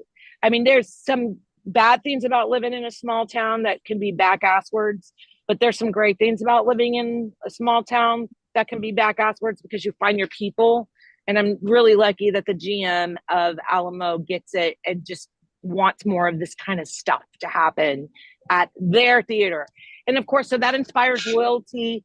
Other people want me to screen 7-day and my events at other places because I have this strong relationship with Alamo. I won't go anywhere because when people invest in you, you invest back with them. Yeah, that's kind of my philosophy. Don't forget who brought you to the dance, Absolutely. We had in Austin in 2015. We worked out an agreement with Alamo, and they sold the tickets for us, and we basically split the profits 50-50, and we sold out at least one, maybe 2 of the screenings. So they made out really well. We made out really well. And then the next year there was, and this was not just Alamo, it was several first-run theaters. They were told by the studios, if you work with independent films within blockbuster season, we won't send you blockbusters. Wow. That's when I had to start working with a wonderful second-run theater, which they've been very supportive of us anytime we've reached out to them. And anyway, you are very lucky that your Alamo works with you. That is wonderful, because I know in a lot of larger cities, and here in Austin, everything almost is really catering to rich tech bros.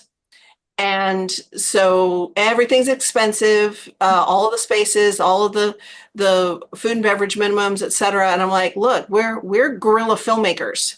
I am basically a single mom, and a seriously underemployed single mom. And I'm doing this on my own. I'm not getting rich. And yeah, rich tech bros are the worst. I can imagine. So yeah, it really is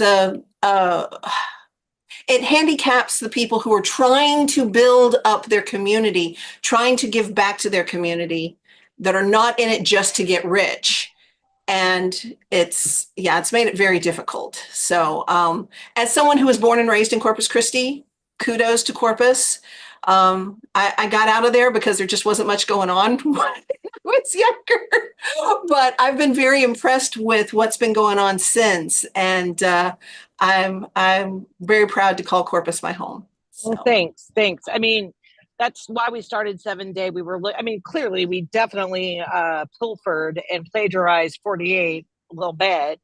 The public doesn't mind as long as you don't plagiarize the logo name and don't pretend. Yeah, exactly. Yeah, no.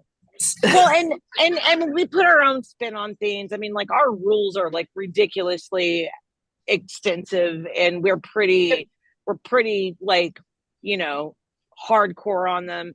We add a fourth element to it that is usually designed to like force people to not make a Tarantino knockoff. You know, like think about your story. Don't try to emulate another filmmaker. Like find your story. Find what's inside of you to make your film. You know, we try to be really we try to use, I'm not saying 48 doesn't, but we really, really sit and think about how can the elements be a creative springboard as opposed to check. Yeah. Just done. And so all of that to say, like when we started it, after pilfering a little bit from 48, the first time that we did it, I'd been involved with some local filmmakers here, and the guy that I co-founded it with, he was like, do you think we could do something like this? And I said, yeah, but I don't think realistically we would get anybody if we did it in 48 hours. I think that our filmmaker group, they're going to want to spend a little bit of time on it. So let's try 7. And that first year that we did it, we had like something like 40 something people sign up that first year. We screened it in House of Rock, which has always been our first and number one supporter. And I would say that that's another really good thing about Corpus Christi, is that because, as you're saying, there was nothing here when you were growing up. I mean, I'm 51. I mean, I think we're in the same age range here. Like I too, like nothing to do, and I'm hungry, and I'm a creative person, and I want there to be more creative things. And this was just low hanging fruit. And 48 had kind of like set up a framework that we could borrow and adapt and make our own over years and over time. And we have willing partners like House of Rock, used to be Harbor Playhouse before they went psycho. And now we've got Alamo Drafthouse. And First acting was Harbor Playhouse. Say that again? First acting classes were at Harbor Playhouse. Community theater. Sometimes it goes through waves of psycho people. It's fine. Oh yeah.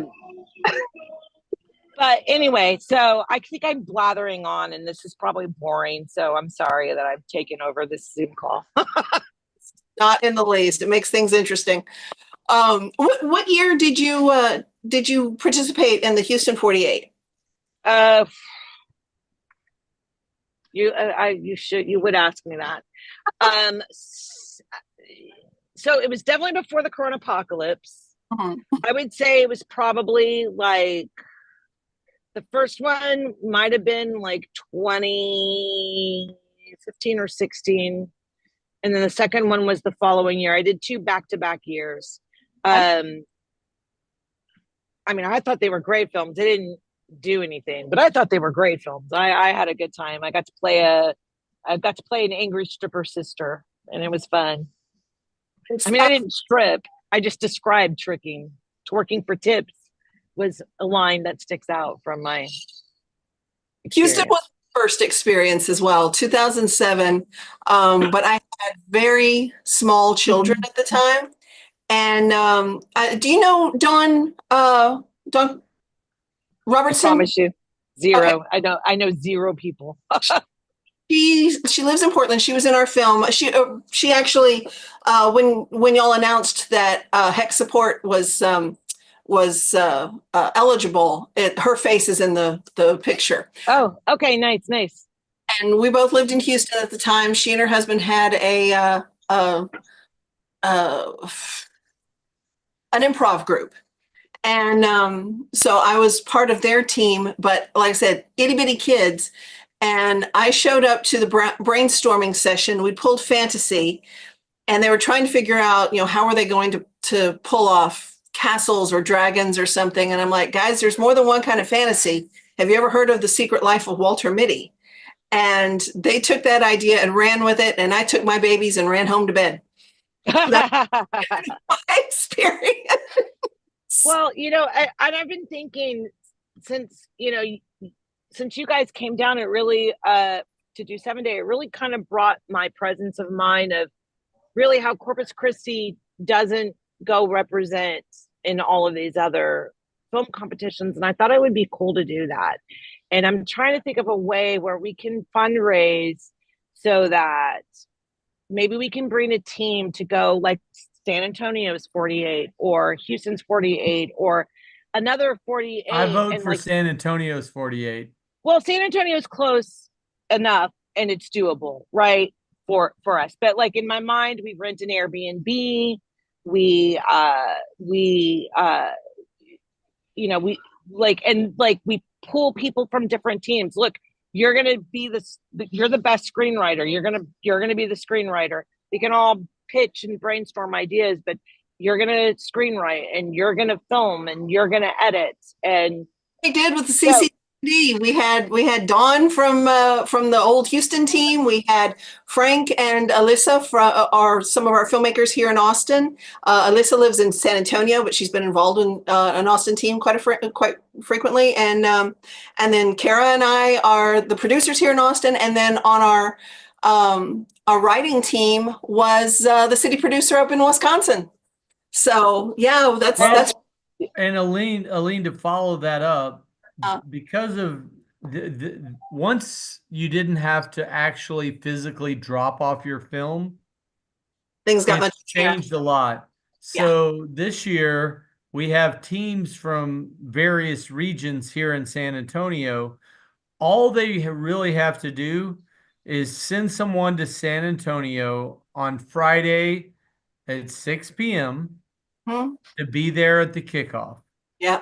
And they're staying in Austin, they're staying in their cities, but they're sending someone in to do the genre draw, get their line of dialogue, their character and their prop, and then they text the team, and then the team goes to work and they drive back. And we actually, even last year, we had teams in San Antonio, which the only thing that was done in San Antonio was the drawing. Right. And we don't mind. It doesn't matter. We just want to build community. Yeah. And they can recruit a rep for the kickoff online. They can even recruit a rep from another team. So yeah, if draw my genre and then text it to me and you're good. You don't even have to get an Airbnb. So you guys could do a film at the marina in Corpus Christi or at the aquarium, and it qualifies. The old somebody's here for the drawing. This old Sunrise Mall is finally getting torn down. So I know. Bye, Billie Jean. Rest in peace. Well, it's been a fucking gym for years. So, so that's interesting. I didn't realize that y'all changed that. And it's interesting about the difference between 48 and what we're doing with the 7-day film project. When we started it, our goals were same, build a film community, but build a film community with the people in our community, because like nobody really knew each other. You know, everybody is like working on stuff on their own. I mean, I had, as involved in the film community as I was, I had no idea that there would be 40 people that would submit a film. I thought there would be 8 or maybe 10, but that there were 40 people that had the camera and the equipment and the ability to make a movie in 7 days was shocking to me. And so it was a really good lesson learned that even in the dearth in 2007, there were people who were hungry for something like this. So number one. Number two, the other side thing, aside from film community, was every year, I mean, since we've done it, there have been over 500 films created in the Coastal Bend. And so that's part of the reason why we make this rule that you have to film in the Coastal Bend. Is there are so many great locations besides the Lex, besides the marina. I mean, like, you want to see a Visit Corpus Christi commercial, go look at that shit. But you know what? There's a couple of abandoned golf courses down here that look like perfect locations for a dystopian nightmare. Yes. Or, you know, like there's some neighborhoods in our town that are perfect film locations for a drug den. it's not always the pretty places that are exciting when you're looking for film. And let it and the other thing that we've been trying to do with 7 Day is get the fuck out of your apartment. Film something. I mean, if it makes sense to film your film in your apartment, fine, whatever. But there's so many great locations here. Use it. Like there was one film, aside from the sound issues, because they were super ambitious, there was one film where they filmed the entire thing on the beach, and it's called Doomsday. And it's a friend couple that they're just arguing the whole time because they're lost on their way to a fucking wedding. And like they started, all happy, and then by the end they're fucking sunburned, and it's hilarious. It's just such a fun, and the whole thing is shot on the beach. But when you are outside in Corpus Christi looking at these beautiful venues, the wind is a bitch. The wind is gonna kill you, and if you don't have the right equipment to mitigate that wind noise, it's gonna ruin your film. Yeah. And so again, another thing that's been great about 7 Day is that it is people come back year after year because they just want to get better. They want to get better. And this year there's a filmmaker, this is his third film. His first film was garbage. His screenplay was mwah. He won best screenplay. Him winning best screenplay spurred him to get better at the production end of things. And the leaps and bounds that he has made from year 1 to year 2 to year 3 is just amazing. And I mean, is it going to be a top film? I don't know. That's for the jury to decide. But I love seeing the progress. And so all of that to say, I get your point that,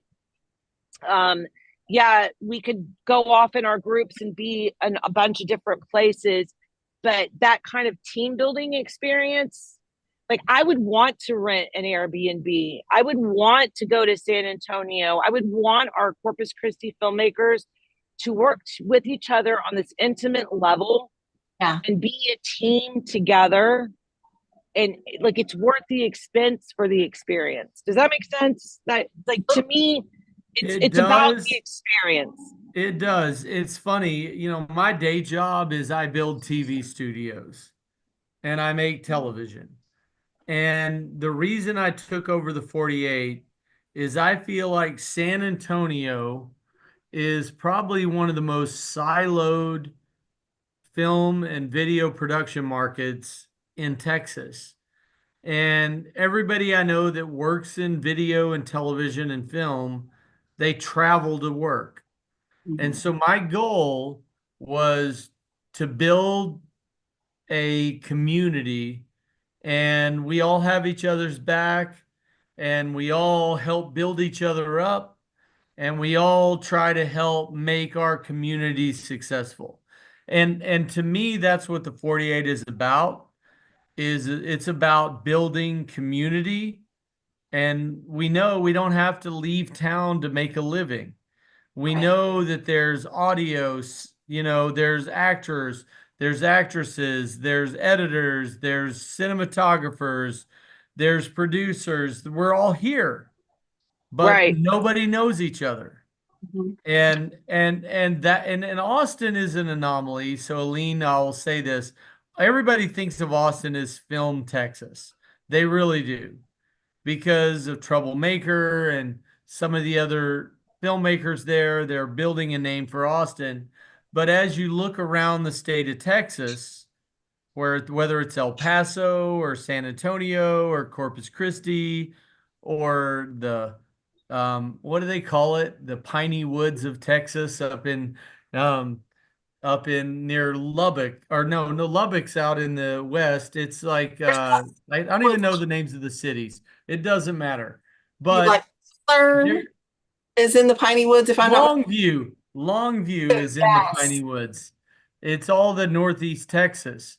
But we have so much talent in Texas that it's scary. Yeah. And no, I feel like you're right. 48-hour film project and projects like this highlight the talent, the skill, and the people that we have here. And that's why I invest in the 48, because it's really about rising tide does float all boats.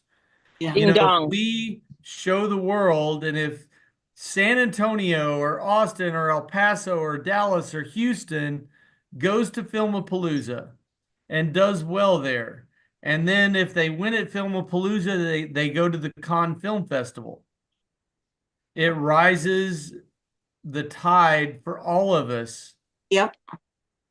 And so, Aline, I have to roll. I have an 8 o'clock meeting I have to go to. Thank you so much for But you are the queen of San Antonio 40 or Texas 48, because you babysit me more than I can ever say.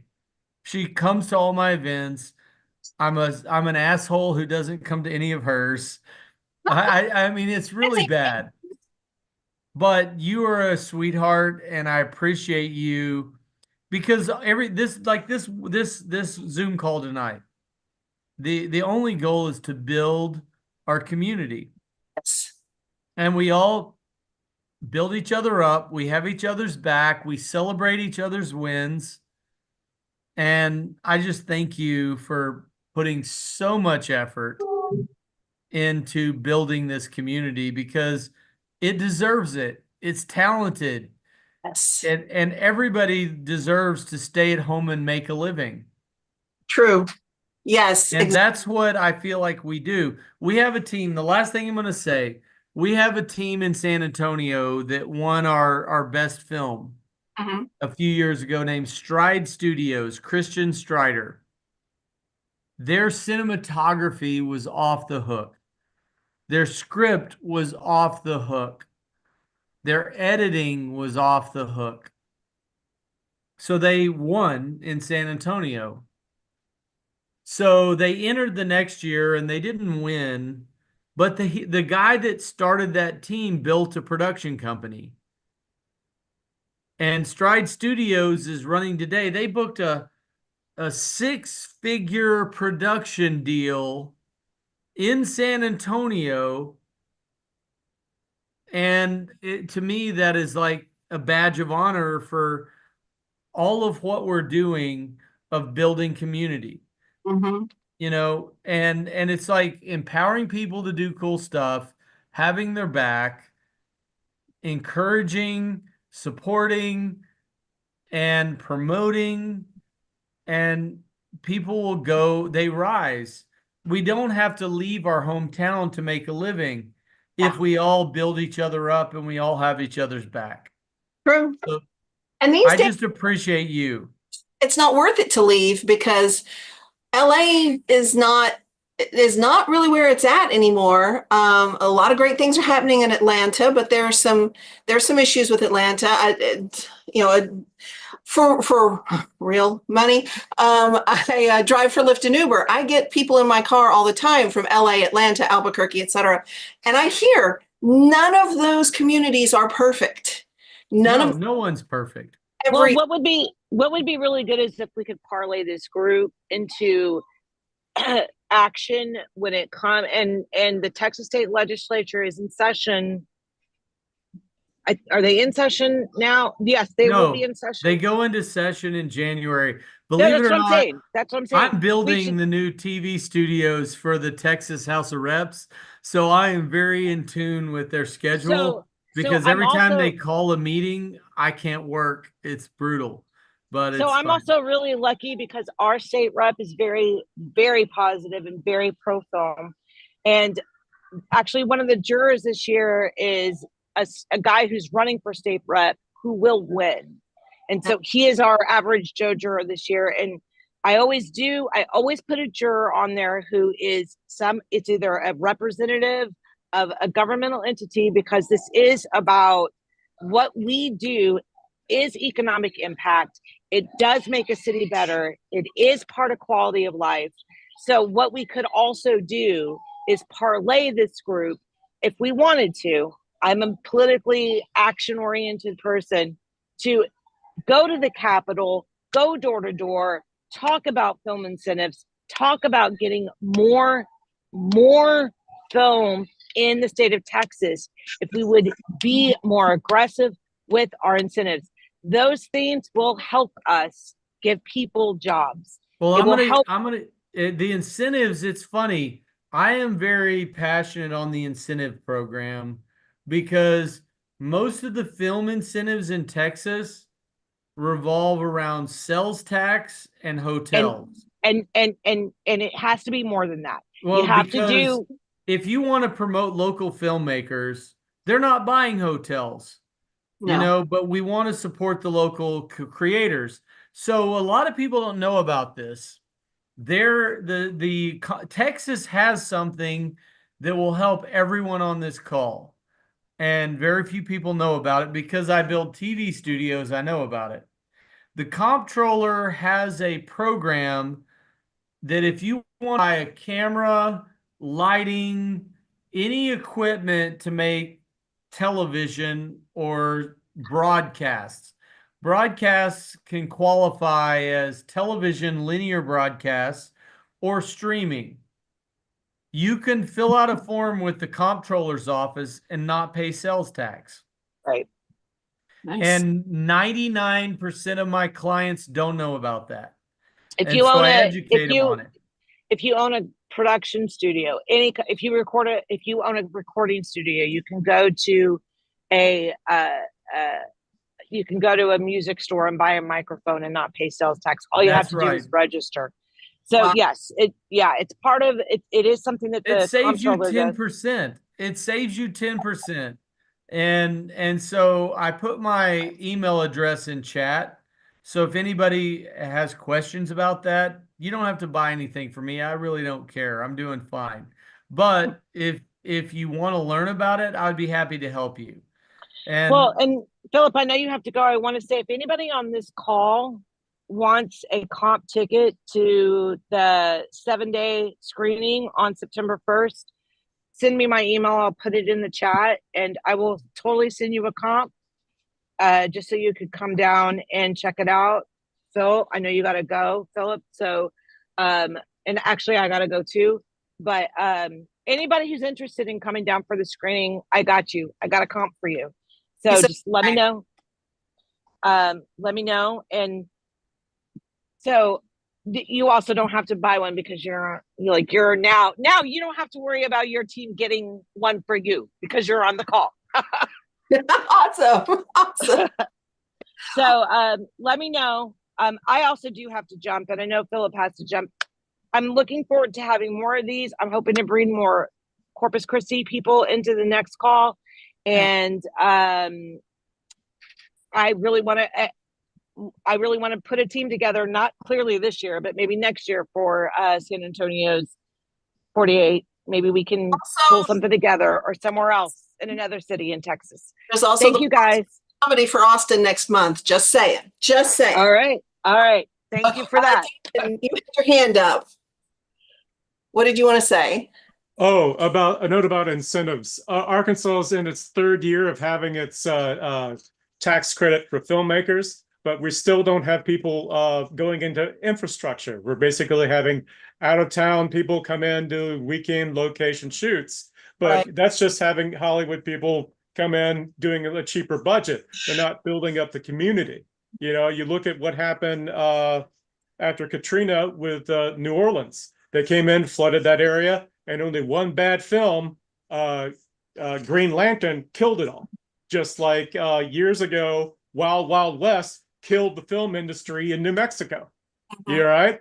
So what I like about the 48 is getting more voices, more filmmakers out there, and getting the community here. Sure, have those out-of-state productions come in, but we want to build up our own stuff. Because I if agree. they find someplace that's cheaper, or if they go out of business, like many of them are, you know, and we have something going on. Yeah. Yeah, that's good to know. It's crazy. All right. Bye, everybody. Thank you. Bye, Heidi. Good Thank you talking to you. so much for joining us. Really appreciate it. Damon, you're exactly right. Green Lantern sucked. Yes, it did. My friend's in it, but it's you know, it's Is your just, friend Ryan Gos or what's the dude who played Deadpool? I just lost my brain. Ryan Reynolds. Ryan Reynolds. He recovered from Green Lantern, but no one else did. No, no, and it destroyed the whole film because they blame, instead of blaming the studios and their bad scripts and their bad production, they blame the city or the state, and people just quit going there. We don't want to shoot there because Green Lantern was bad. Well, it wasn't the New Orleans fault, it was DC and Warner Bros. But see, that's how it goes. They're just looking faster and cheaper wherever they want to go. IATSE Teamsters, they're tired of shipping stuff all the way to Atlanta, and they're looking at trying to build up something midway into in America. And Texas and Arkansas is halfway across. If we can build up our two states together, as far as filming a film industry here, we could have another Atlanta possibly in the work. But you have to get people to invest in infrastructure. Exactly. And that's the big thing. Yeah. I have a friend in Wisconsin that is trying to do that in his state as well. He produces the 48 there, but he's also kind of the de facto film commissioner just because one doesn't exist and people keep talking to him about stuff. And he's trying to get some incentives going. But having something more in the middle of the country, it's very helpful for the entire flyover zone, because you can't get there's stuff you can't get in LA. There's stuff you can't get in New York, that you can get in other parts of the country. And if seeing so many of the films that have been produced in other countries through the 48, see the scenery and the storylines, it's just, there is so much out there. There's so many there's so much scenery and visuals to focus on that LA and New York and places like that cannot even begin to wrap their heads around. No, Arkansas has a wealth of natural resources. Aside from winter, you could. Sorry, that's not what he's talking. You can shoot, other than winter. You can shoot any season, pretty much any time of the year in Arkansas, any locale. Mountains, except for desert, we've got mountains, rivers, lakes, beaches. You name it. But the thing is, it's just that over the last 100 years, it starts and stops. Every decade, you have like some sort of push to do filming, and then it gets, because of mismanagement, the whole process falls. We could have been established years ago after Sling Blade. But we had political issues that came in and wouldn't do the tax credit, tried to do like the whole kind of every film in Arkansas has to be family oriented and go to these value sets, and that's not going to Texas happen. had that problem too. We had people were like, well, we want to make sure that it's not gonna paint Texas in a bad light. We want to make sure it's family friendly or even religiously oriented or what have you. And even with the recent push that we finally did win, we finally got what I believe was the third best incentive package in the country. There were still people who were like, "Oh, this is just going to be welfare for LA. What's this good for?" And they just don't understand how many local people it benefits. Oh yeah, and that number's true. Less than 40% of films made in America are made in actual LA. The rest of them are out of state or overseas. So it's just. I don't know if you watched much BBC productions. Oh, I grew up on BBC. Yeah. Too. And one of the things I love about BBC shows, whether it's movies or TV series, is that they don't just hire the beautiful people. They use the same. There's a lot of that same actors that they use, and you'll see a very famous actor who shows up in a murder mystery series for an episode or two. And it doesn't matter how old they get, doesn't matter how fat they get, they're still good actors and they're still put to use. And one of my mother's favorite shows is Midsummer Murders. And it's hilarious how many of these old people in Midsummer are killing each other for having sex with somebody that they had oughta. And it's like, person is 70 years old and they're cheating on their husband, and then their husband winds up killing their lover, and nobody bats an eye about it. Aside from the fact that, well, how does Midsummer still have this many people? Well, you have to the big five movie studios, they focus on the 18 to 35 demographic, all right, because they make it for lowest common denominator. They're making about 12 or 13 tentpole pictures to their analytics a year. That's it. Before 35, I can say that, from personal experience. Now television and streaming goes for an older audience, all right, because people stay at their homes, they watch it whenever they can, so that's why you have more in-depth type of stuff. And just because you're older doesn't mean the drama quits in your life, Believe me, I never would have thought I would have lost my foot to a bacteria infection. That's what I've been dealing with. Just right out, and I caught it while walking around in LA, on the streets of LA. So it's like everyone, it's like, let's go to LA, it's still Hollywood. I'm like, no. You may want to rethink. Oh, yeah. Did that happen during Filmapalooza? I went out, no, not Filmapalooza. I went out for LA Comic-Con last December, and I was kind of like a tour guide for my friend that was exhibiting, and we walked everywhere. And somewhere out when I was walking, I got exposed to a plume of the bacteria. It got into the diabetic foot lesions that I have, and I fought it off in both feet, but I lost my left foot. So that's how I got in the wheelchair. Yeah. Sorry, I haven't updated you. It's been a hell of a year. Yeah. It's been a hell of a year for this. Every year, I swear, I'm like, okay, this year has got to be better than the last. And it's not. Even more challenging. Oh, yeah. But I just wanted to say, I feel well enough to help if any of your Texas teams, Philip, or you need anything. It's like, I can't get down there right now. But I can definitely record audio or help editing or work at graphics or something like that. Let your teams know. So. All right, will do. Yeah. In this, and did you put your contact info in the chat? Because I've been saving the chat. Yeah, it's in the chat. It's got all my socials and my email. It's not in one block, but it's in there. So. That works. I can find it. All right. Well, I appreciate you joining, and looks like it's just you and me. So I'm gonna bring this to a close. And if anybody needs to contact anybody, hit me up, and I will find that contact information. I'll post in your groups later on. I'm gonna eat dinner now. But see you later, Lynn. Yeah. All right. Bye-bye. All right, man. I don't know what is going on with my camera. It has gone in and out. But anyhow.